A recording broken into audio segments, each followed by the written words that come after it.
Tumanahalagang ng opisyalis ni EDB Santa Lucia, may dadalawang tinatutang ng EDB, Mayor Joseph Simon Valdez, Staff and Vice Mayor Eduardo Romero, ito ba tumalay ng Consejo. Staff po ni Board Members Ben Magday, kay Pablito Zanilan Jr., Reverend Father Don Ronald Tornia, Dr. John Michael Tolentino, Begiti Patak nga kami gobyerno nga natin sa tay, Begiti ang pagpagpag kaya proseso di mani, Begiti umili sa Kalusya na ragsak na rambang maning festival. On behalf of the Department of Trade and Industry, Ilocos Sur Provincial Office, we extend my warmest congratulations to the local government unit of Santa Lucia and the people of this vibrant municipality as we celebrate the opening of the Rambang Mani Festival. This festival is a proud celebration of Santa Lucia's one town, one product, Mani, or Pini, an agricultural treasure that reflects the industry, resilience, and creativity of the people of this town. Dahil ito'y nasimple nga patanorte sa Lucia, kaya mani pasimuda, iti livelihood, entrepreneurship, kaya igamti panagpasaya at ekonomiya.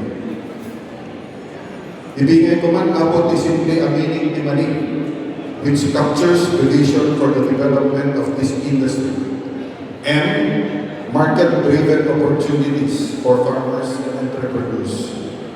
Ipanagmula panagproseso ti mani tatlo mapuluman nagiti kasapulan ti merkado ket magitungda ipanagtakkel iti revenue nagiti mannanon ken negosyante. A. Agro-based innovation in peanut processing and product development. Ipanagaramit kadigiti baro kaya napintas na produkto manipod iti mani babayan din na pabaro o panagproseso at panagpasaya at ikalidad ni produkto na maparakuan. And nurturing local enterprises to become competitive MSMEs. Dahil ito'y mangtulog ipanagbilag kaya panagpasaya at kadigiti local negosyon tatlo at balin na napigsa at competitive na MSME dyan merkado. Kaya mauli ay inclusive growth that improves the income and quality of life of our communities. Babayan din, paningitan ko, produkto tayo mani, may raman na dumurkas na itinatuma-tuma na sektor tingin. Kas kumanagini manlalon at proseso, at laklako, kentagiti agidaya iti logistics. Through peanut farming and processing, from roasted peanuts to peanut butter, delicacies, and other value-added products, Santa Lucia has the potential to build a stronger local industry that creates jobs and expands economic opportunities. The Department of Trade and Industry remains a committed partner in this journey through programs such as Autumn Philippines, entrepreneurship development trainings, product development and packaging assistance, shared service facilities, and market promotion. DTI continues to support local MSMEs in transforming peanut processing into a viable and sustainable livelihood. We recognize the crucial role of the local government unit of Santa Lucia, together with the other national government agencies and community partners, in creating an enabling environment where our farmers, processors, and entrepreneurs can grow and succeed.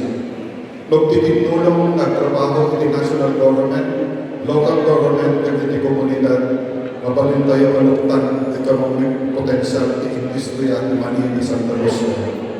Kaya maitan ko iti kalitan ipatagyan at iti tatakta. Indeed, the humble peanut teaches us an important lesson about unity, Just like peanuts growing together inside one shell, our strength as a community lies in working together toward a common goal. As the saying goes, like money in a shell, we grow stronger together, nurtured by unity, driven by industry, and bound by a shared hope for prosperity. As we celebrate this festival, may it inspire greater pride in our local products, encourage innovation among our entrepreneurs, and strengthen our shared commitment to inclusive and sustainable development. Once again, congratulations to the Municipality of Santa Lucia. Happy Rampak Mani Festival. Agbyang Industriya ti Mani di Santa Lucia. Diyos ko na ikamina ka